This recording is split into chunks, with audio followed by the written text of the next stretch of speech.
Today at the president's big deal foreign policy, national security, civil liberties speech, an activist who has been a thorn in the side of two White Houses now, Medea Benjamin from Code Pink, she willed into existence that rarest of things in presidential speeches, an unscripted moment.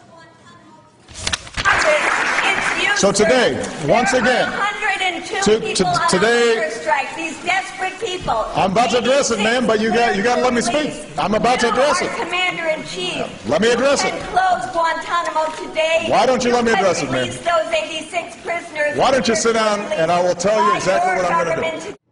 President at first seemingly flustered by the interruption, sort of.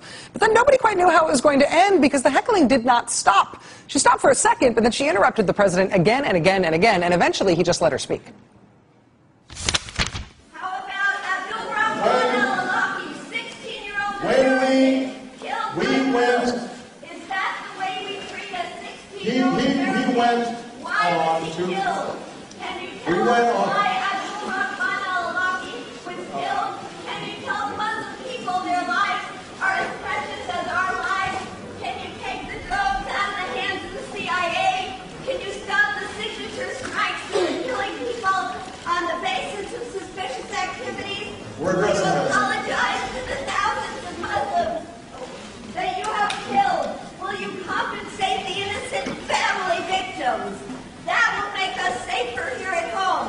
I love my country. I love the rule of law. The drones are making us less safe, and keeping people in indefinite detention in Guantanamo is making us less safe. Abide by the rule of law through a constitutional order. All that while, this was the look on the president's face. Listening. Standing there listening at what is supposed to be his own speech. But the look of a maybe flustered president being heckled at extraordinary length We're addressing that, ma'am. eventually seemed to give way to something else. The voice of that woman is worth paying attention to.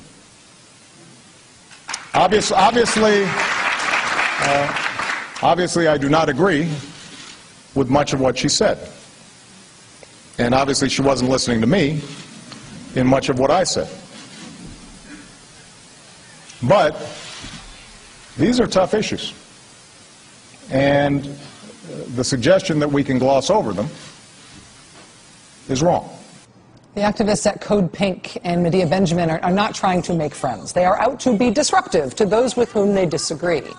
And the president today reacted in a way that was so surprising, in part, I think, because he thought he was saying something with which anti-war protesters would agree. Essentially, the moment there was, hey, stop interrupting me and you might like what you're hearing. At least some of it, you might like what you're hearing. More ahead.